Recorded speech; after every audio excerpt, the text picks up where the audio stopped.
Alright, how's it going, everyone? This is Nick, and my ethics assignment, I decided to do basically how firearms are portrayed in the media, kind of just how everything's kind of blown up out of proportion about how they're perceived and how guns are just, these dangerous demonic things when they're really not.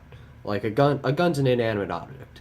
And I'm kind of going off on a tangent there, but I am actually doing this before doing the written assignment, well, the written part for this, because like I want a lot of this to come from my personal experiences, like what I've seen, what I've learned, what I've looked up on the internet, just my own knowledge about this per se.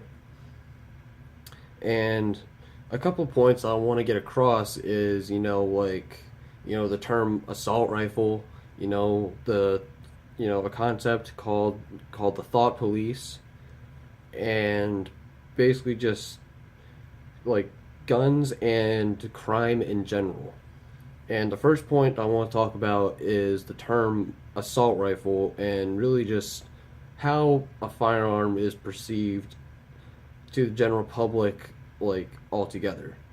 Now, what I have here, this is fake, but this is a SIG 552 Commando airsoft rifle.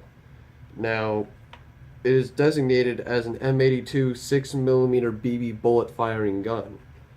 Now, this does not fire bullets. These, if I take this out, these are fake. These bullets are fake. You can see it loads BBs, but this is not an assault rifle. This is a carbine. Yes, this is capable of full auto fire. The safety's on. Obviously, you treat any gun as if it's loaded. You point it away from anything you wish to destroy. Or let me rephrase that: you do not point a gun at anything you do not wish to destroy. But had this been a real SIG 552 Commando, obviously it would have, only semi-automatic capabilities, but it would not make this an assault rifle. An assault rifle does not exist. And you hear this a lot, in video games, in the media, and it's called an assault rifle because it's being used to assault other people. But that does not make it an assault rifle. Guns don't kill people, people kill people with guns. And the whole reason why I bring up, this in particular is because, people would probably look at me, if I were walking around, probably, let's say, on my way to an airsoft range or something like that, carrying this, people probably look at me and think I'm crazy. And it'd be like, pardon my language this, I'd be like, what the hell is this guy doing, with an assault rifle? But this isn't an assault rifle. This is a sporting rifle. Like, that's all this is intended for. Sure, this is capable of fully automatic fire. It even says right here on this fire selector, 20, because that's the capacity of this magazine is 20. But this is not an assault rifle. This is a sporting rifle. This is meant for sporting purposes only. Sure, now yes, it is true you can be hurt by this electric gun. This gun is electrically operated. If I take the safety off, you can see in there's a little bolt, that does fire it. But this isn't an assault rifle. And the term assault rifle really is just, I know I'm going off on a lot of tangents here, but it just, it really bugs me how the term assault rifle is just thrown around so much just because one person used a rifle, to shoot up a bunch of people. If I take a fork and I go and I stab somebody with it, does that make it an assault fork? No. An assault rifle is really just something that's really pinned by the media, and by definition, an assault rifle is, a gun like this that is a rifle. It's longer than the length that would be considered a pistol, and for rifles, I believe the barrel has to be longer than 16 inches. And and it's got a grip on it. Well, it doesn't have to have a grip. The barrel just has to be longer than 16 inches. It has to have a stock. The overall length, I think, has to be longer than 28 inches. For a rifle, it might be 26 or 28. You might be confusing it with a shotgun. There is such a thing as an SBR and an SBS, which is short barrel rifle and short barrel shotgun, respectively. But I digress. Back to the main topic. An assault rifle is designed at, it's defined as, a rifle like this that is capable of fully automatic fire. But this isn't an assault rifle. This rifle is capable of fully automatic fire, but this is not an assault rifle. This is a sporting rifle. And it's really just pinned, it's really just a term that's really been pinned by the media to kind of demonize these guns, make them seem like these really bad objects when they're really not. They're just used by bad people. You can't really, you can't blame the tool. And that's really what the media's been doing. They've been blaming the tool, like, oh, we need to ban guns. It's, I know I'm kind of going on a rant here. I'm sorry about that, but it's really kind of not. And the second point that I want to get across here is, to kind of move on, is the thought police. What the thought police is, that's really just, it's really just a term for, like, if somebody has the means or the capability or, the resources are possibly available to them to do something that, and you assume that you're going to do it, and so you punish them for something that they might do or something that they are capable of doing but have not done yet, that's the thought police. For example, if I have, let's say, a double barrel shotgun that's about, let's say 36 inches overall length, stock, it's probably about 10 or 15 inches. And let's say I have a saw, let's say I have a metal saw and, and a clamp, basically the means to cut that double barrel shotgun down to where the barrel length is, is about 18 inches, or possibly even less. Yeah, and show off the stock so that the overall length is about 26, 28 inches, therefore being considered a short barrel shotgun. And let's say I get arrested just because I have a double barrel shotgun that's about 30 inches overall, and I have a saw and a clamp. And I get arrested just because of that, because I have the means to make a short barreled shotgun. That would be the thought police. And a lot of these gun laws being passed out there are kind of for that. And I believe there was some law passed to where guns have to be made to where they cannot be converted fully auto. A lot of guns like the AR-15, the lower receiver, the lower receiver on an AR-15, I know this is not an AR-15, but the lower receiver is about this part right here, and that is legally considered the firearm. The lower receiver of an AR-15 is what you have to fill out a 4473 form for, all that, get the background check, all that jazz for. That's what's legally considered the firearm. And a lot of AR-15s, and even like a MAC-10 or something like that, they're often fitted with like a pin or some kind of little insert that keeps you from being able to convert that to fully automatic. And I remember seeing something on the television one day. I forget how long it was, but someone said something about there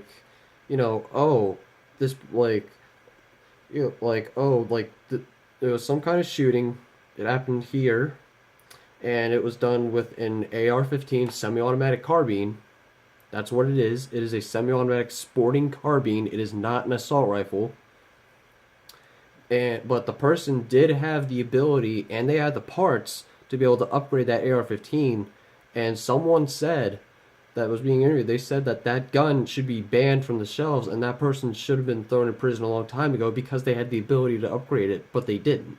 That's kind of being the thought police. It is like you're kind of punishing something for someone. You're kind of punishing someone for something they might do, but they haven't done it yet. Or they might have the means to do it, which is really kind of stupid. Say for example here, now keep in mind, this is a prop. I built this specifically for this oral presentation. This is a little Lego model of a Kel-Tec P3AT semi-automatic handgun.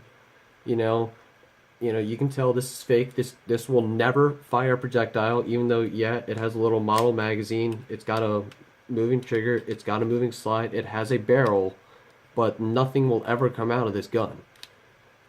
Now, if I were to go out and wave this around in public, I would probably be arrested for this. I would probably be arrested because it looks like a real gun. And that's kind of, and I would probably be arrested for it, most likely because someone would be like, oh, he's going to go shoot someplace up. Or, if I have this, and someone calls the cops on me because I'm probably going to shoot a place up with this, that's kind of being the thought police. Because it's like, just because I have this does not mean I'm going to shoot a place up. The reason why, why do I have this?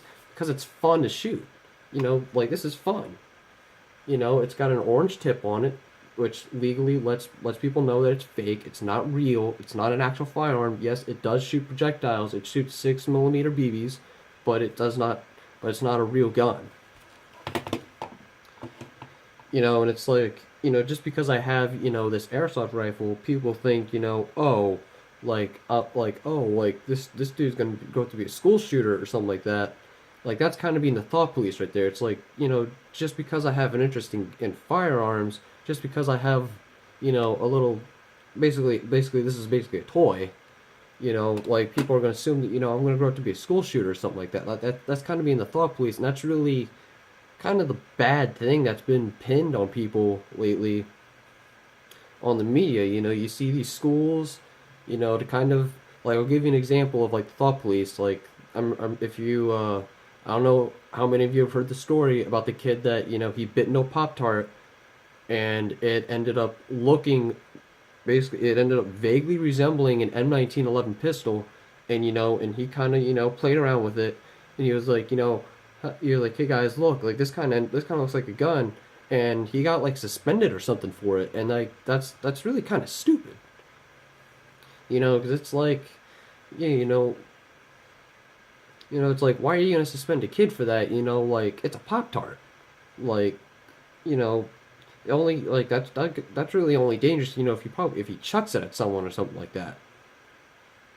Then not to get off topic, but another example is, let's say a kid gets bored in school and he decides, to draw a gun. Let's say he grows up in a family, where they legally own firearms. They own, let's say, maybe 22 rifles or something like that. And as a pastime, they go out in the back and they shoot these rifles, and they shoot cans of them. They just have a fun time with them. And let's say that this kid's bored in school and he decides he wants to draw the family firearm. He wants to draw the family rifle. Let's say he wants to draw, him and his uncle. Let's say it's him and his uncle, just having fun. And, and he's, let's say he draws cans. And let's say this kid gets suspended because it looks like he's shooting people. And it's like, for one, it's just a drawing. And two, this kid, he probably has, he's probably taught at home, that, guns are dangerous and not to ever point it at a person. And it's really sad how, I know I'm really going on a rant here, but it really is sad how, guns have just been put in such a bad light. And the last point I want to bring up is shootings, crimes involving guns in general. Now, I know, there's Sandy Hook, there's Columbine. Now, I can almost put money on it that, I'm kind of losing my thought here. It is 7 in the morning, forgive me. But those areas were, I don't know about Columbine, but I know, Sandy Hook, the Virginia Tech shooting, I know those were very likely to be gun-free zones. And it seems kind of ironic, but a gun-free zone is a bigger target for a criminal. Let's say, hypothetically, I'm a criminal, I want to take this rifle, and I want to shoot someplace up. I want to cause some real damage. Excuse me. And I see, I see a school, and I know that, and I'd say that school has a sign that says absolutely no guns, zero tolerance, whatever. I'm like, hey, there's probably nobody there that's armed. Who's going to stop me from using this if this were a real gun? who's going to stop me from shooting up the place?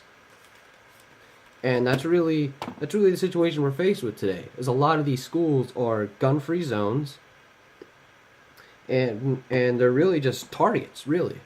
Like, I can almost put money on it that if Columbine, Virginia Tech or Sandy Hook or pretty much any other school shooting, if somebody had a gun, if somebody like the students or the teachers, if at least one of them had guns to be able to defend themselves with, it would have stopped either like right there or very quickly.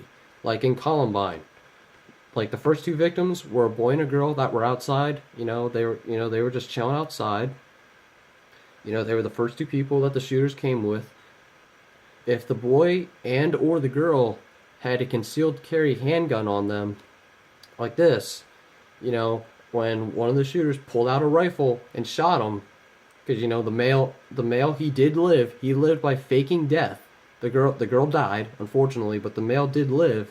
Let's say if the male had a concealed carry handgun on him like this, and he drawed it out, to meet them,